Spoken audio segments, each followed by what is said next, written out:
Bismillahirrahmanirrahim.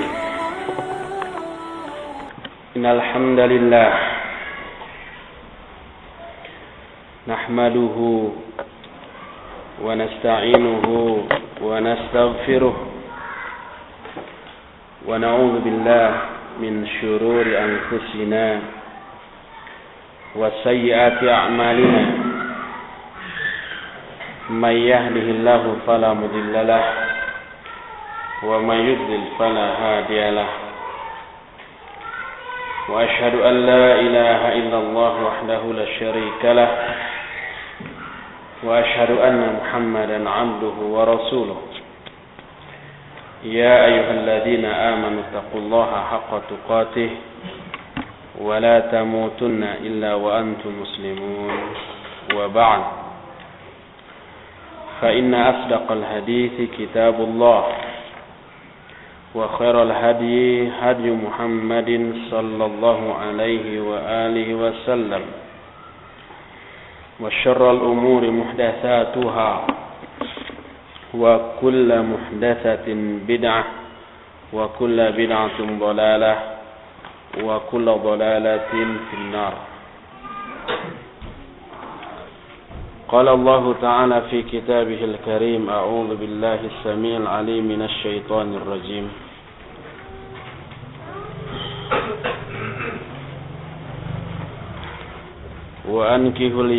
وأنكحوا الأيام منكم والصالحين من عبادكم وإمائكم إن يكونوا فقراء يغنيهم الله من فضله wallahu wasi'un alim. Hadirin ikhwati fillah, azakumullah.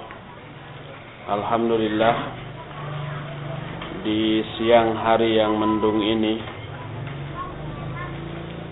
kita berkumpul di tempat ini untuk membedah sebuah buku yang kecil, tipis, yang berjudul Asli Nikahus Sholihat Samaruhu wa Atharuhu, atau terjemahannya Istri Sholihah Anugerah Terindah. Ini judul terjemahan dari buku ini yang disusun oleh Abdul Malik Al-Qasim, seorang thalibul ilm. Kalau terjemah asli dari buku ini, Nikahus Sholihat, menikahi istri-istri sholihat, buahnya dan dampaknya. Di dalam buku ini intinya terkandung 2 poin penting.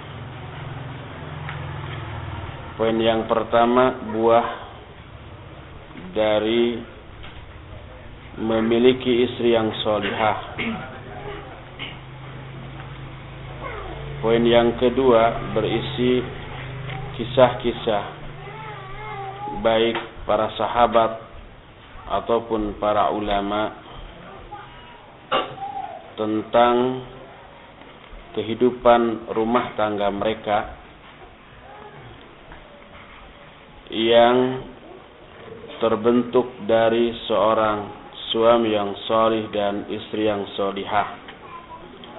Kisah-kisahnya amat menakjubkan. Sekalipun terus terang saja, sebagai thalibul ilm yang selama ini kita mengkaji buku-buku dari para ulama yang selalu disertai takhrij dan tahqiq dari setiap hadis-hadisnya secara lengkap, membaca buku ini ada sedikit ruang yang tak terpuaskan dalam jiwa kita, berupa tidak adanya tahqiq dari hadis-hadis yang dicantumkan di sini, sehingga kita tidak tahu secara pasti apakah seluruh hadis dan kisah-kisah yang dituturkan di dalam buku ini sahih ataukah tidak. bagian pertama dari buku ini menjelaskan tentang buah dari memiliki istri yang solihah. Ada puluhan poin yang dijelaskan di sini. Akan tetapi karena terbatasnya waktu, tentu saja tidak mungkin semua poin itu kita jelaskan. Kita akan mengambil poin-poin yang kita anggap penting disertai dengan penjabaran yang lebih luas yang kita ambil dari penjelasan para ulama tentang poin tersebut.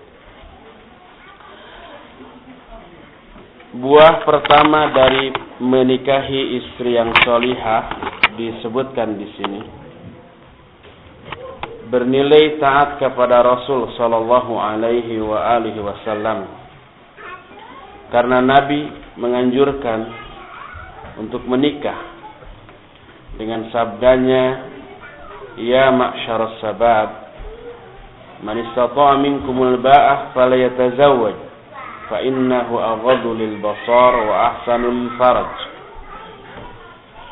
Kata Nabi sallallahu alaihi wasallam, wahai kelompok pemuda, barang siapa di antara kalian yang sudah memiliki kemampuan al-ba'ah, maknanya adalah al-istita'ah fil wata', kemampuan seksual. Itu intinya. Karena nikah itu sendiri makna asalnya adalah hubungan seksual. Ad-dhammu wa tadakhul, itu makna asal dari menikah. Siapa di antara kalian yang sudah memiliki kemampuan, maka hendaklah dia menikah. Karena hal itu lebih menundukkan kepada pandangan dan lebih memelihara kepada faraj. Oleh karena itulah menikah berarti mentaati anjuran Rasul sallallahu alaihi wasallam, dan di dalamnya tentu saja terkandung pahala, kebaikan dan keuntungan yang amat sangat besar, menyangkut keuntungan lahir dan juga batin, menyangkut keuntungan dunia ataupun akhirat, menyangkut keuntungan dalam kehidupan pribadi ataupun kehidupan sosial. Ini buah yang pertama. Kedua, secara bahasa saya tidak menelaah buku asli dari buku terjemahan ini, tapi membaca dari terjemahan ini, antara poin pertama dengan poin kedua ini seolah-olah tidak ada perbedaan. Yang pertama bernilai taat kepada Rasul, yang kedua mentaati Nabi sallallahu alaihi wasallam. Dua-duanya mengandung unsur taat. Kata orang Sunda mah keneh kehed. Itu juga. Cuma dalil yang dipakainya lain.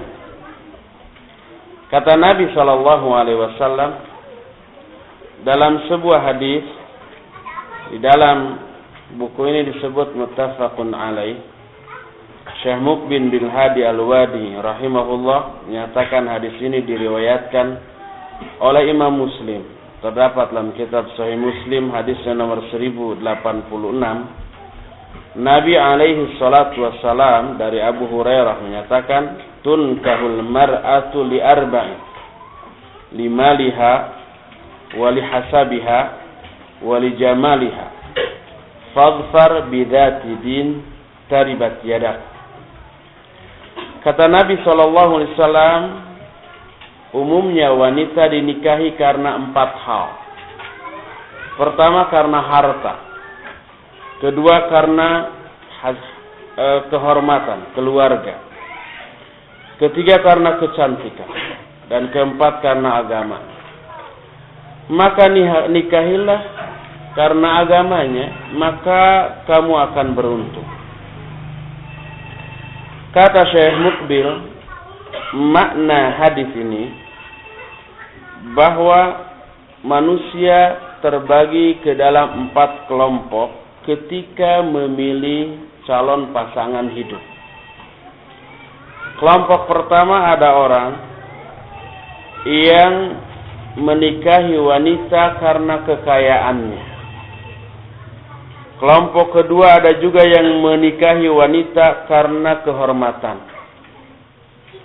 Ketiga ada juga yang menikahi wanita karena kecantikan. Dan yang keempat terakhir ada yang menikahi wanita karena agamanya. Adapun laki-laki yang menikahi wanita, memilih wanita karena hartanya yang tidak disertai dengan ketakwaan, dengan agama, dengan iman. Dia murni karena hartanya. Tak peduli dia bajret, bejat, tidak berakhlak, tidak memiliki ketakwaan. Yang penting kaya. Maka orang seperti ini, laki-laki seperti ini, kata Syekh Mukbil, dia menyatakan wa ayyakuna zawjuha 'abdan laha. Laki-laki ini akan menjadi hamba, akan menjadi pengabdi bagi istrinya yang kaya. Ada istilah khusus dalam bahasa Sunda. Namanya atau istilahnya nyalindung kagelung. Itu tidak ada terjemahan. Nyalindung kagelung adalah istilah yang ditujukan kepada laki-laki yang menikahi wanita yang kaya atau yang berkuasa. Kemudian dia menitipkan hidupnya kepada istrinya yang kaya raya tersebut. Gelung adalah simbol dari wanita. Nyalindung kagelung ya berlindung, menitipkan diri di bawah kekuasaan seorang wanita. Akibatnya kehidupan rumah tangganya akan bertolak belakang dengan konsep Al-Quran yang menyatakan ar-rijalu qawwamuna 'alan nisa. Laki-laki itu pemimpin bagi wanita. Tapi kalau seorang laki-laki menikahi wanita karena kekayaannya, dia akan berada di bawah kekuasaan istrinya. Istrinya lah yang akan menjadi orang yang lebih berkuasa. Tuh tunjuk kasalakina. Tuh, kamu lakukan itu, lakukan ini, dan seterusnya. Dan si suami tidak memiliki keberanian, tidak memiliki mental untuk menyuruh sang istri. Karena dia selama ini dihidupi oleh istrinya. Maka seorang laki-laki yang menikahi wanita karena hartanya, dia akan hina dalam kehidupan rumah tangga yang dikelolanya. Demikian juga seorang laki-laki yang menikahi wanita karena kecantikannya, tapi kecantikan yang tidak disertai dengan ketakwaan. Murni karena cantiknya, walaupun bejat si wanita tersebut. Nggak apa-apa bejat, yang penting cantik. Maka wanita yang seperti itu pun akan menjadi penguasa bagi suaminya. Demikian juga laki-laki yang menikahi wanita karena kehormatan. Tapi semua penjelasan itu, kata Syekh Mukbil, walaysa makna hadza ayyu'ridu ar-rajulu an dzatil mali wal jamal wal hasab. Penjelasan itu tidaklah berarti bahwa seorang laki-laki tidak boleh menikahi wanita yang cantik, yang kaya, yang terhormat. Bukan berarti begitu. Tetapi maksudnya adalah jangan sampai laki-laki itu memilih calon pasangan hidupnya karena hal itu semata-mata tanpa memperhatikan aspek agamanya, aspek akhlaknya, aspek ketakwaan. Lalu beliau menyatakan amma in tawaffara dzalika ma'ad-din fa huwa hasan. Tapi andai semuanya itu terpenuhi dalam diri seorang wanita, ditambah wanita itu berakhlak, beragama, bertakwa, beriman, ya iman, ya cantik, ya kaya, ya terhormat, maka itu yang lebih bagus. Ada nggak ya yang seperti itu?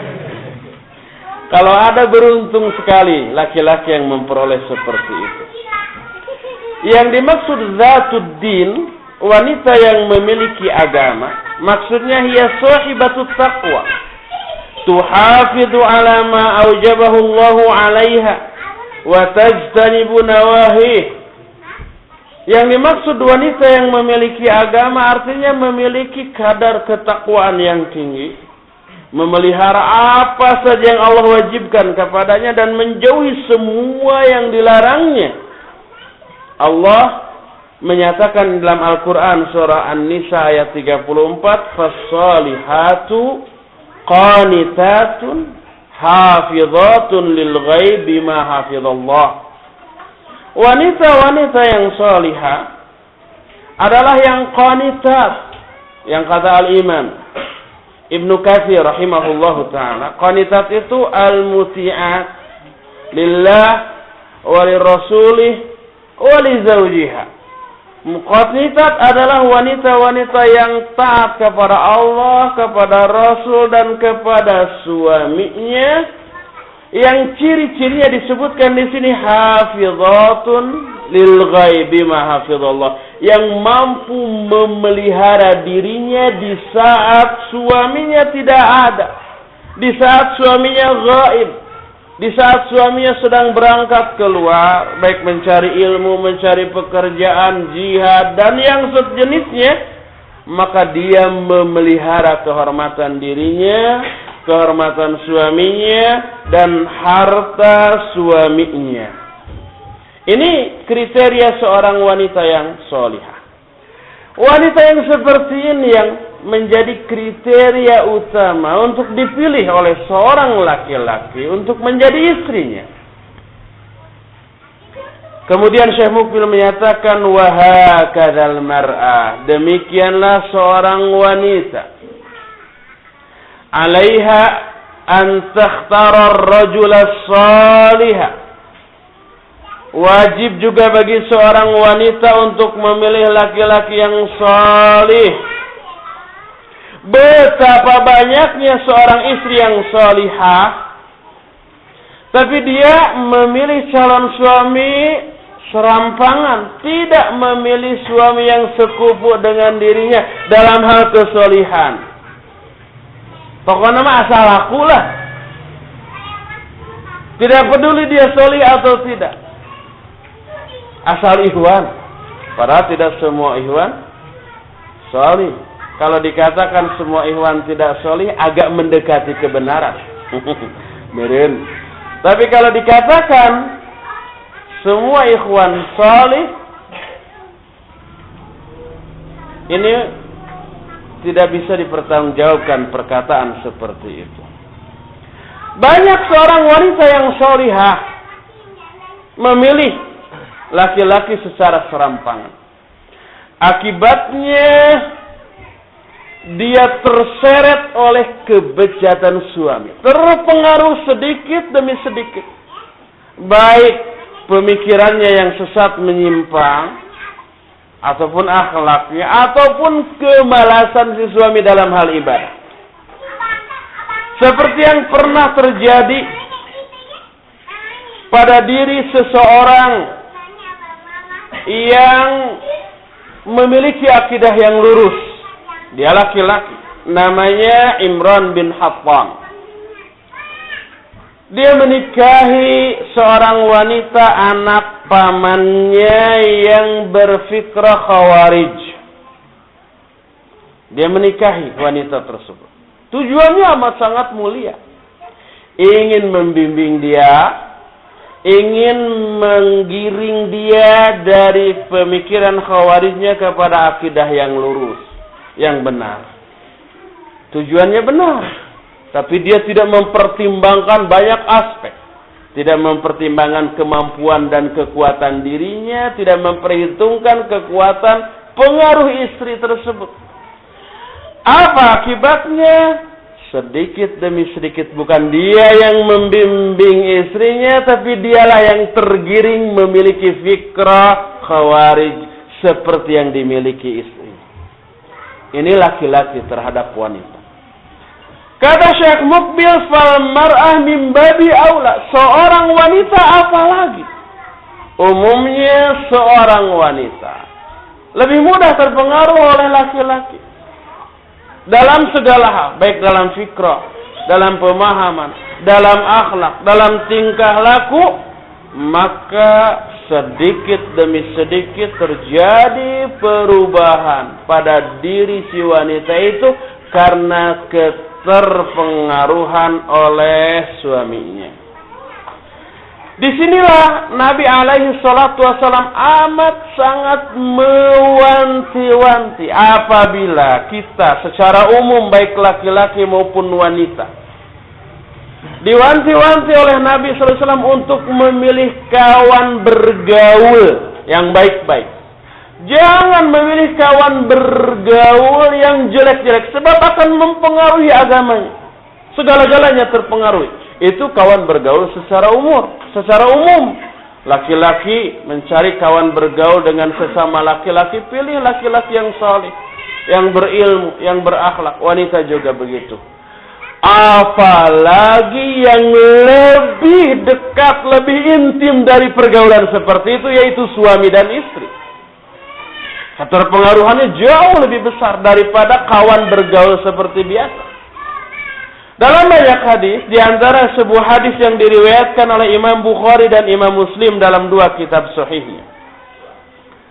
Nabi alaihi salatu wasallam menyatakan, "Masalul jalisis salih wa jalisis su kahamilil misk wa nafikhil kir." Perumpamaan kawan bergaul yang baik dengan kawan bergaul yang buruk adalah seperti orang yang membawa-bawa minyak wangi, parfum, dengan orang yang peniup kir. Mungkin di kita ini tidak ada lagi istilah peniup kir itu. Zaman dahulu ada. Di istal itu tukang pandai besi. Tukang membikin sepatu kuda atau pedang atau pokoknya alat-alat dari besi lah. Si besinya itu kan dibakar, dipanaskan. Untuk memanaskannya harus ditiup-tiup. Ada alat peniupnya khusus. Dan bervariasi, ada yang ditiupnya itu dengan cara dipompa, dengan cara didorong, dengan cara ditiup. Nah itu namanya peniup kir. Itu peniup kir itu simbol atau perumpamaan dari kawan bergaul yang jelek. Orang yang bergaul dengan pembawa minyak wangi atau penjual minyak wangi, bergaul sama dia. Dia bisa membeli sehingga dirinya wangi. Minimal kalau toh tidak bisa membeli, dia bisa mencium harum minyak wanginya setiap saat. Nggak apa-apa diri kita tidak wangi, tapi minimal kita mencium wangi dari minyak wangi yang dijual oleh kawan kita tersebut. Adapun orang yang bergaul dengan peniup kir tadi, ada dua kemungkinan. Bergaulnya tentu saja di istal, di tempat pembuatan alat-alat besi tadi. Mungkin pakaiannya akan, kata orang Sunda mah, kalentab kuseunna. Kalentab itu terlentab oleh apinya. Atau mungkin dia minimalnya akan mencium bau busuknya, bau hangit, kata orang Sunda mah ya. Tahu bau hangit? Bau hangit itu bau sesuatu yang terbakar, besi yang terbakar. Itu bau hangit namanya. Kalau umpamanya kita naik kendaraan di tempat yang nanjak ke Lembang atau di puncak, macet. Otomatis semua kendaraan banyak main rem dan main kupling, lama-lama tercium bau hangit, tah eta bau hangit teh. Dalam hadis lain yang diriwayatkan oleh Imam Abu Dawud dengan sanad yang hasan, Nabi alaihi salatu wasallam menyatakan, "Ar-rajulu ala dini khalili, falyanzur ahadukum may yukhalil." Seseorang agamanya akan sangat bergantung pada agama kawannya. Maka hendaklah setiap kamu memperhatikan dengan siapa dia bergaul. Ini masih pergaulan secara umum, berkawan, berbisnis, dan berinteraksi dalam kehidupan keseharian. Tidak sampai setiap saat bersama-sama. Itu harus memilah dan memilih. Apalagi ini batur sakasur. Apalagi ini lebih dekat, lebih intim, lebih akrab daripada kawan bergaul, yaitu hubungan suami dengan istri. Allah Subhanahu wa ta'ala sendiri di dalam Al-Quran sudah memberikan gambaran betapa besar pengaruh kawan bergaul bagi kita di akhirat nanti. Surah As-Saffat ayat 50 sampai ayat 55. Allah menyatakan faqbala ba'duhum ala ba'din yatasaalun. Qala qailu minhum inni kana li qarin yaqulu a'innaka laminal musaddiqin a idza mitna wa kunna turaba wa idhaman a inna lamadinun qala hal antum mutalli'un fattala'a fara'ahu fi su'il jahim. Kata Allah dalam surah As-Saffat ayat 50 sampai 55. Lalu para penghuni surga itu satu sama lain saling berhadap-hadapan dan saling bertanya-tanya. Berkatalah salah seorang penghuni surga, dulu ketika di dunia saya punya kawan. Kawan itu bertanya ke saya, apakah kamu termasuk orang yang percaya kepada hari akhirat? Apakah setelah kita mati, kita jadi tanah, jadi tulang, apakah kita akan dibalas, akan diperhitungkan semua amal-amal kita? Nah, ini kawan ini mempengaruhi akidah penghuni surga ketika di dunia itu. Di akhirat, penghuni surga itu ingat, wah ketika di dunia saya punya kawan tuh, yang berupaya menanamkan keraguan-raguan tentang hari akhirat. Kata Allah, hal antum mutalli'un, kamu mau lihat nggak nasib orang itu sekarang? Dia menjawab ya. Maka diperlihatkanlah. Maka ternyata dia melihat kawannya di dunia ini sedang berada dalam siksa neraka jahim. Wal'iyadzubillah. Lalu penghuni surga itu berseru, dulu kamu hampir saja mencelakai aku. Hampir terpengaruh tuh oleh syubhat yang dimiliki oleh kawan bergaulnya ketika di dunia. Tapi Allah menyelamatkan aku. Apa yang dibeberkan oleh Allah di dalam ayat tadi? Contoh dari orang yang selamat dari pengaruh kawan bergaulnya. Karena diselamatkan oleh Allah Subhanahu wa ta'ala.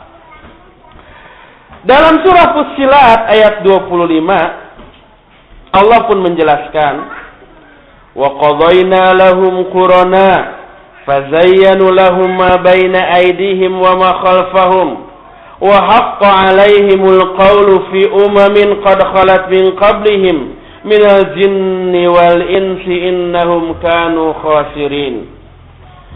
Kata Allah, kami telah tetapkan bagi mereka kroni. Kroni itu dari bahasa Arab. Korin jamaknya kurona, bahasa Indonesianya kroni. Kawan-kawan. Kami tetapkan bagi mereka kawan-kawan bergaul. Lalu kawan-kawan bergaul itu fazayyana lahum ma baina aydihim wa ma khalfahum. Kawan-kawannya itu menghiasi bagi mereka apa yang ada di hadapan mereka dan apa yang ada di belakang mereka. Yang dimaksud menghiasi apa yang ada di depan mereka, maksudnya kehidupan dunia, kemewahan dan kesenangannya. Dibibita ku kesenangan kehidupan di dunia, supaya lalai dari ibadah.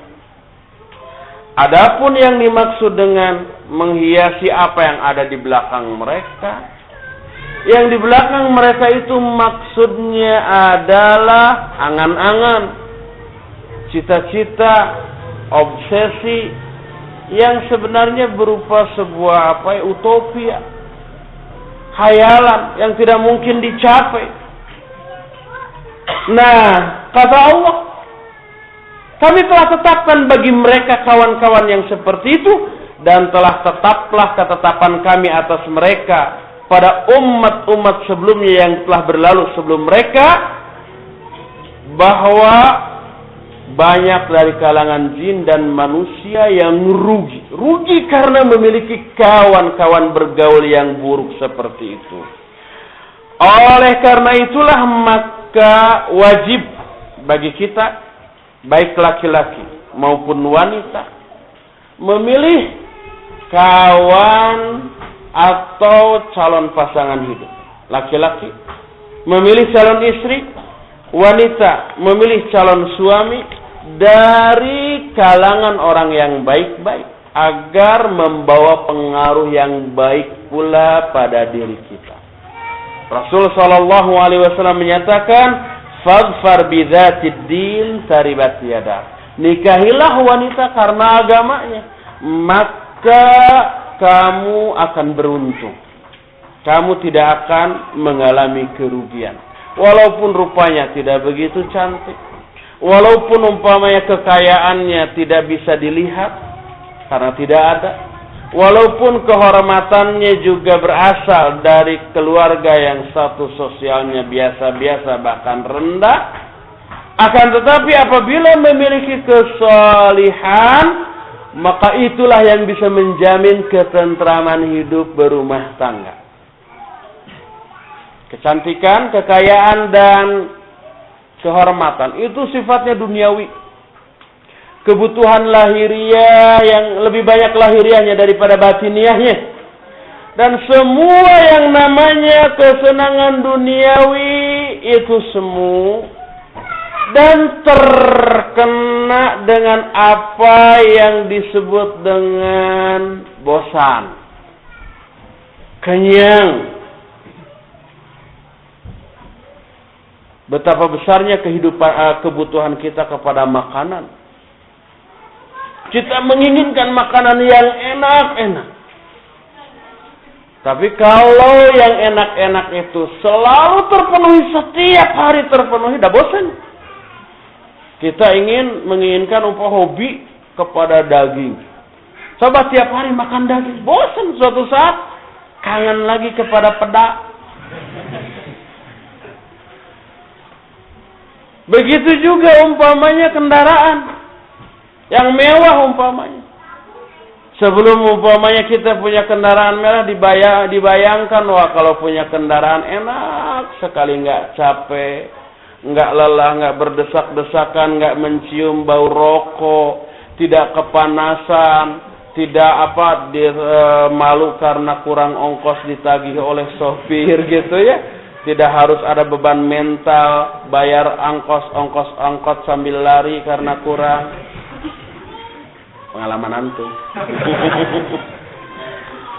Enak kayaknya. Ketika itu sudah terpenuhi, beberapa lama, sebulan, 2 bulan, terasa enak. Lama-lama tiap hari pakai mobil terus, bosan. Lalu terpikir, wah ingin pakai yang paling mewah. Yang lebih mewah dari mobil ini, kayaknya nyaman sekali. Setelah semua terpenuhi, sehingga mobil termewah sekalipun terasakan oleh kita, tiap hari, tiap saat kita pakai, kita nikmati, bosan juga. Setelah semua yang termewah kita bosan, mau apa lagi? Maka kita pun muncul kerinduan ingin naik ojek lagi. Ingin naik beca, ingin naik delman, ingin jalan kaki, ingin luut leet kukesang, dan seterusnya. Terbayang nikmatnya berkeringat ketika berdesak-desakan di bis kota. Bisa begitu. Nah, semua yang namanya duniawi, ada bosan, ada titik jenuhnya. Adapun kesolihan sang istri, ketaatannya, kesetiaannya, perhatian dan kepeduliannya, keramah tamahannya, dan semua kemuliaan akhlaknya tidak akan pernah membosankan siapapun. Bahkan yang ada adalah kenyamanan. Ketika kita umpamanya pergi keluar, bertemu dengan orang-orang yang garing, garang, dan garung, yang tidak ramah, yang jutek, yang judes, yang cuek, dan seterusnya. Begitu sudah di luar menghadapi orang-orang kayak gitu, begitu lari pulang ke dalam rumah, melihat senyum sang istri yang ramah, yang peduli, yang memberikan perhatian yang full, yang memberikan kenyamanan jauh melebihi kenyamanan yang kita dapatkan dimanapun. Itu tidak akan pernah membosankan. Dan itu tidak akan pernah membuat kita jenuh. Yang ada adalah kenyamanan.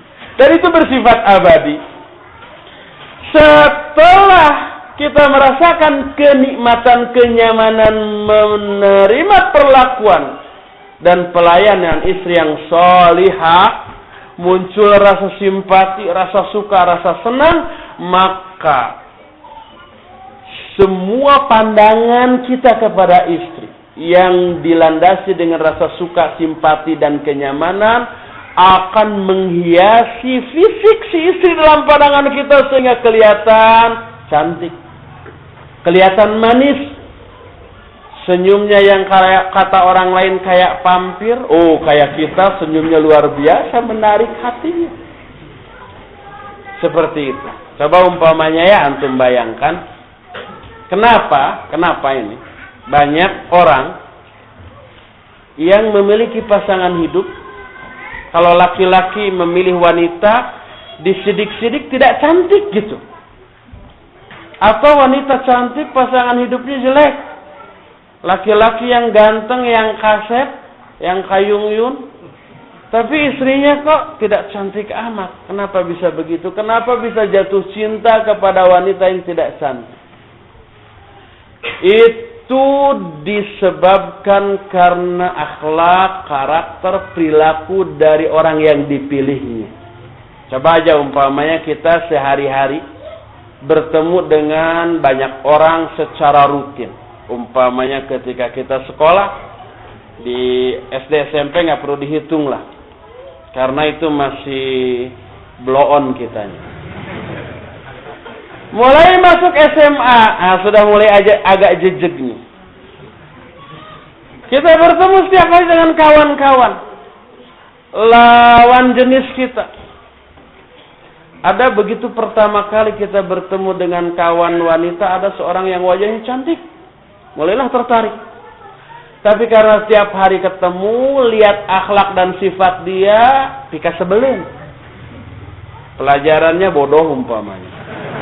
Terus centil, genit, ganjen, sehingga yang tadinya suka karena kecantikannya itu tertutup, terhapus, terkulangi oleh kejelekan akhlaknya. Jadi kita tidak suka. Setelah timbul ketidaksukaan itu, melihat wajahnya jadi butut, jadi gopet, jadi tidak cantik lagi. Sebaliknya, ada teman wanita kita, begitu pertama bertemu, jelek banget. Apa ada orang yang mau ya sama dia gitu? Tapi setiap hari bertemu, akhlaknya, karakternya, sifatnya kelihatan. Dia pandai, dia pendiam, dia anggun, dia tidak banyak cincong, dia tidak banyak berbicara, tidak banyak tingkah. Tingkah lakunya begitu menarik perhatian. Lama-lama kita suka. Kita senang, kita beri perhatian. Setelah ada rasa suka, rasa senang dipandang, wah manis banget dia. Yang tadinya butut, gopet, goreng patut, dan seterusnya. Ternyata jadi cantik karena apanya? Karena kemuliaan akhlaknya. Maka setelah itu dia jadi jatuh hati, kemudian menyatakan lamarannya, menikah juga. Dan ketika setelah menikah tetap kelihatan cantik. Ketika berantem baru kelihatan jelek lagi.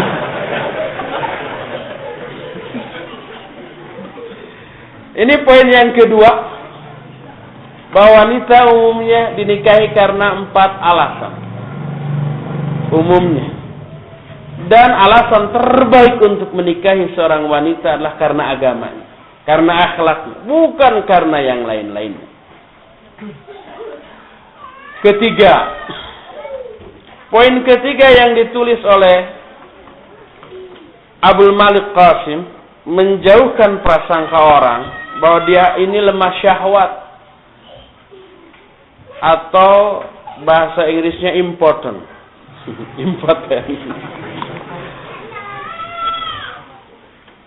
Apa prasangka buruk lainnya? Sehingga Umar bin Khattab radhiyallahu anhu menyatakan, tidak ada orang yang terhalang untuk menikah kecuali orang lemah atau orang fajir. Umumnya ya, ada aja komentar seperti itu. Ketika ada seseorang membujang terus. Padahal banyak orang yang mau, laki-laki yang mau kepada dia. Tapi dia tetap menolak, laki-laki. Wanita yang mau untuk diperistri sama dia, sama bujang tadi. Tapi dia tetap menolak, nggak mau. Pasti ada yang berkomentar, jangan-jangan dia sudah impoten ya. Jangan-jangan dia ini tidak normal ya, tidak punya hasrat lagi kepada wanita ya. Seperti itu. Muncul buruk sangka. Tapi begitu kita menikah, punya anak, tak ada seorang pun yang berprasangka seperti itu. Sudah terbukti. Nggak akan ada orang yang menuduh impoten atau lemah syahwat atau tidak normal. Karena sudah terbukti dirinya normal. Ia menikah, ia juga punya anak, ia malah ingin lagi yang kedua kali. Nah, ini terhindar dari prasangka seperti itu.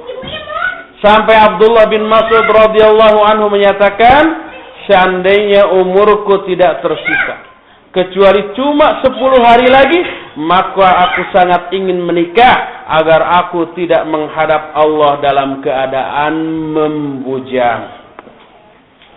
Sebuah hadis menyatakan, naha Rasul sallallahu alaihi wasallam anit tabattul. Riwayat At-Tabrani dalam kitab Al-Awsat. Nabi sallallahu alaihi wasallam melarang seseorang untuk tabattul. Tabattul itu membujang selamanya. Apapun alasannya, sekalipun dengan alasan amat sangat mulia.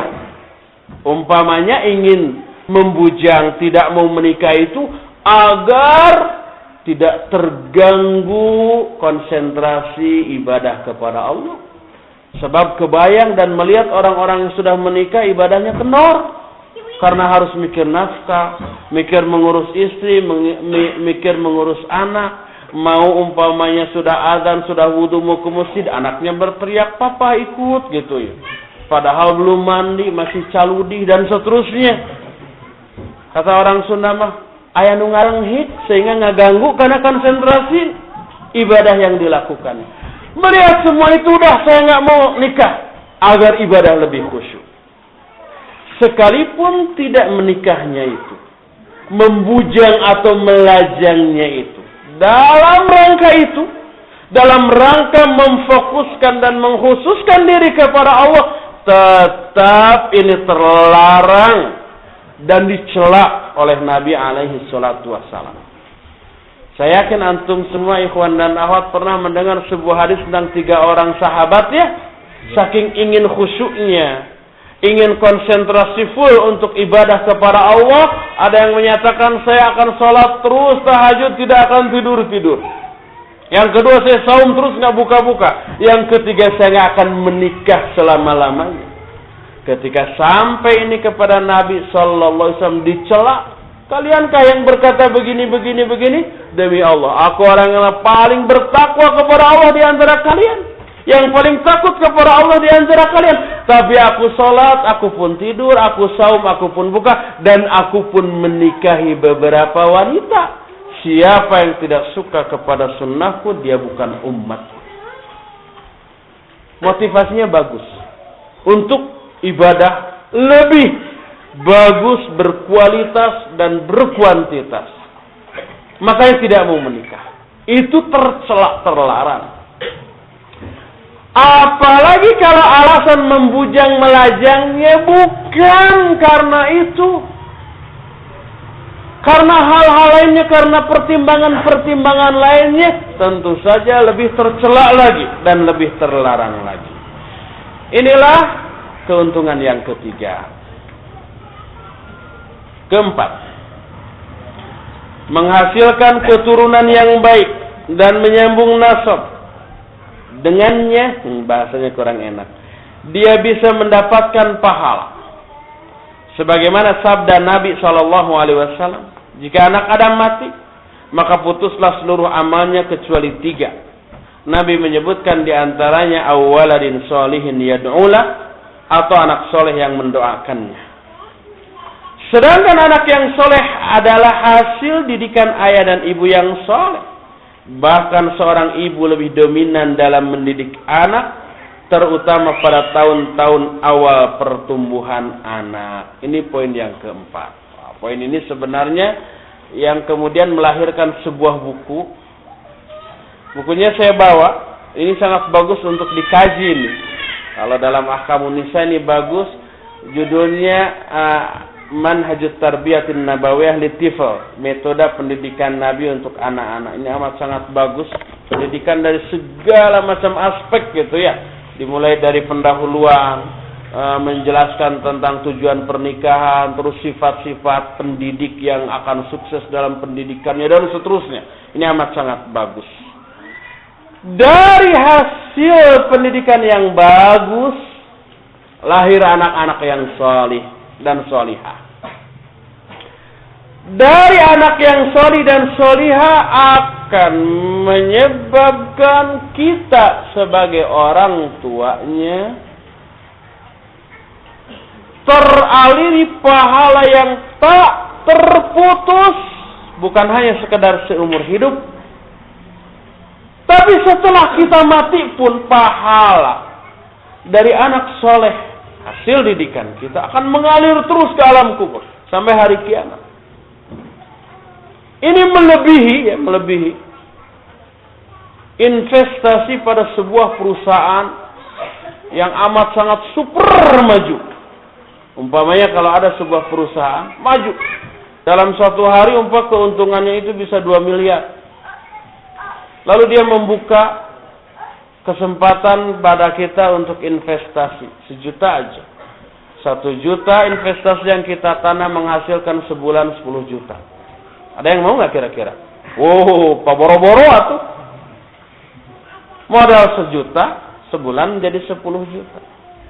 Dan kita nggak perlu kerja, tinggal usang angge, tinggal nangkep harigu, tinggal heheotan, tapi jangan heheotan, nggak boleh.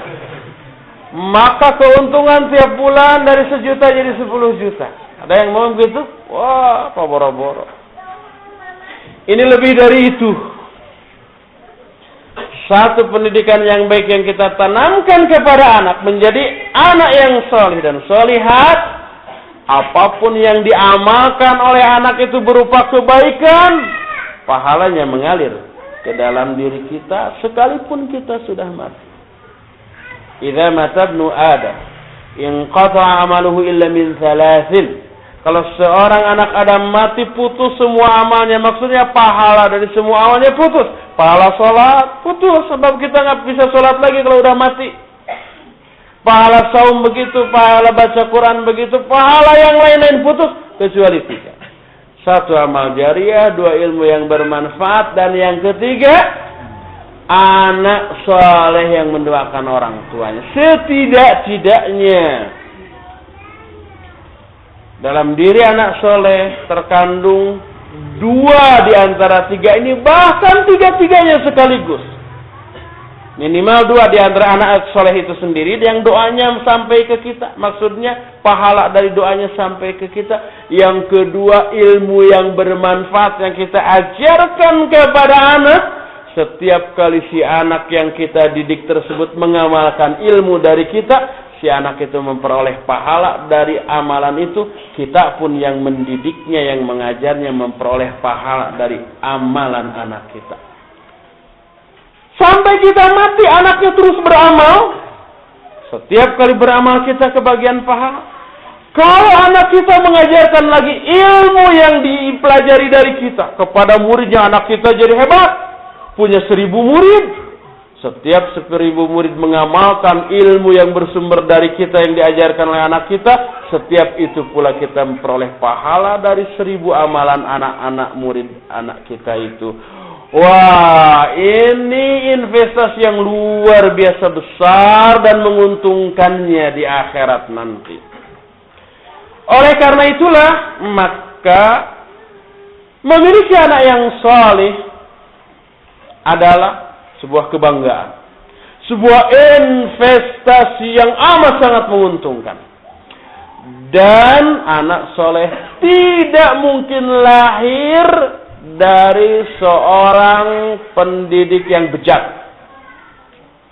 Anak soleh tidak akan mungkin lahir, muncul dari seorang pembina dan pendidik yang tidak soleh. Coba lihat, kebanyakan ibu-ibu ketika mendidik anaknya sejak mulai buayan, bukan diajari lafaz Allah, zikir, bacaan Quran dan yang sejenisnya, tapi diajari apa? Nyanyi. Pas ketika akan mependek, kata orang sudah menidurkan anak, si anak itu dihantar dengan nyanyian. Lahirlah lagu dengan judul Nina Bobo. Ketika si anak susah makan ketika pada masanya makan. Umumnya anak-anak susah makan. Sehingga si ibu harus memiliki cara yang jitu agar si anak mau makan. Caranya dengan banyak hal. Banyak di antara ibu-ibu yang menerapkan taktik dengan nyanyian. Gimana aja caranya? Pokoknya asal akhirnya dengan hak masuk aja kepada mulut si anak. Dan si anak suka dan senang dengan hal itu. Akhirnya si anak tumbuh, berkembang, membesar dengan disertai atau membawa sifat suka kepada nyanyian.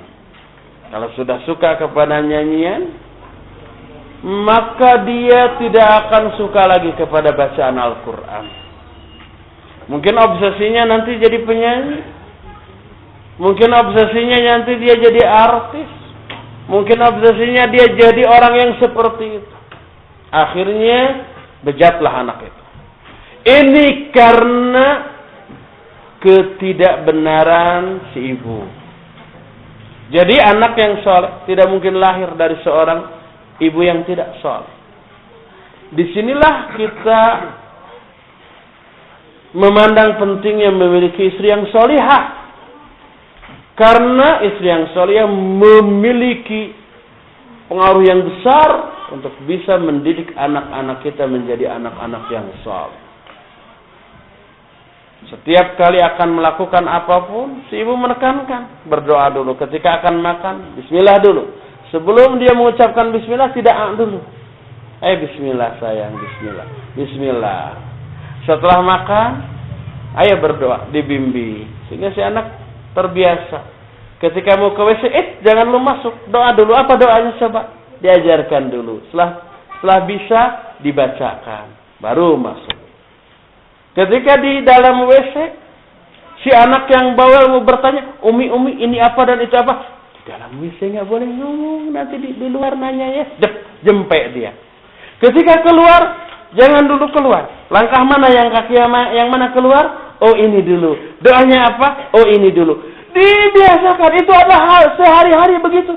Sehingga begitu si anak lepas dari ibunya, baik dia sekolah atau kemana saja, terus di sekolahnya ke WC, dia nggak perlu lagi bimbingan ibunya untuk berdoa masuk WC, melangkahkan kaki yang mana ketika akan masuk, dan apa yang harus dia lakukan ketika di WC.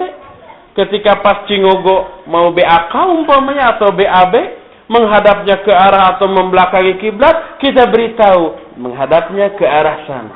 Jangan menghadap atau membelakangi kiblat. Itu ditanamkan sehari-hari seperti itu.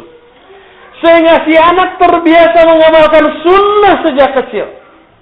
Dan ingat, setiap kali pengamalan sunnah, baik amalan ataupun perbuatan ataupun lisan, baik berupa doa ataupun amalan-amalan perbuatan, akan menanamkan ketentraman dalam jiwa kita yang ketika kita terburu-buru, tergesa-gesa, sehingga tidak sempat mengamalkan doa tertentu setelah melakukan perbuatan tertentu, ada sesuatu yang kurang dalam jiwa ini. Sehingga dia merasa berhutang. Oh, belum berdoa tadi, belum setelah makan tadi saya lupa berdoa karena pas mau berdoa ada teman ngajak ngobrol, belum berdoa. Akhirnya berdoa lagi dan seterusnya dan seterusnya. Ingat bahwa anak yang soleh hanya akan lahir dari seorang ibu yang solihah.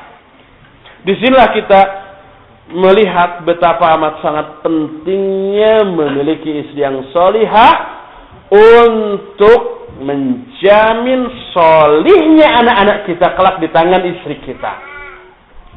Kalau umpamanya kita ambil sembarangan, ya pokoknya lah asal cantik aja, nanti kita bina, saya bina aja. Dikiranya gampang membina istri. Jangankan membina ya, istri yang sudah jadi. Maksudnya jadi dalam tanda petik, memang dari dulu juga sudah jadi istri. Maksudnya sudah terbina, sudah solihah, sudah terbiasa. Jangankan sholat fardu yang sunnah juga, baca Al-Qur'annya juga, sudah rutin hafalannya juga banyak, doa-doa harian dan seterusnya sudah jadilah. Kita pilih istri kita yang seperti itu. Setelah menikah, banyaknya kesibukan ngurus rumah tangga, ngurus anak, bersosial dengan masyarakat, berinteraksi dengan masyarakat, dan seterusnya, yang sudah ada juga amat sangat sulit untuk mempertahankan. Kita aja, ikhwan-ikhwannya, yang sekarang sudah menikah, dulu ketika bujang, Quran itu hafal sekian juz. Saum itu bukan Senin Kamis lagi, tapi umpamanya saum Daud. Salat malam setiap hari, setiap malam dia lakukan. Kalau sehari saja kayaknya aib tuh. Setiap hari, setiap beres ba'da salat, baca Al-Quran minimal sekian menit, sehingga sehari itu sejuz terus. Ketika itu kita memiliki banyak waktu luang dan tidak terlalu banyak pikiran. Makan tinggalan karena ada papa dan mama. Mau berangkat kemana, nggak perlu mikir mana ongkosnya, tinggal namprak. Kerjanya apa ya? Semau kita menghafal. Mau sholat tahajud dan seterusnya, nggak ada beban.